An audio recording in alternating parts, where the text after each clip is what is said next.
Ons weet van besig wees. Dis die heeltyd goeders wat moet gebeur. So ons is goed Martas, okay? En ek sien Abba soos my kinders.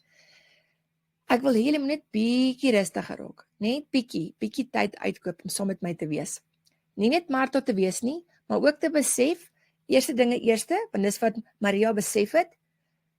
Jesus is eerste, nee, die Bybel sê in Matteus 6:33, seek first God and his kingdom and all these things shall be added.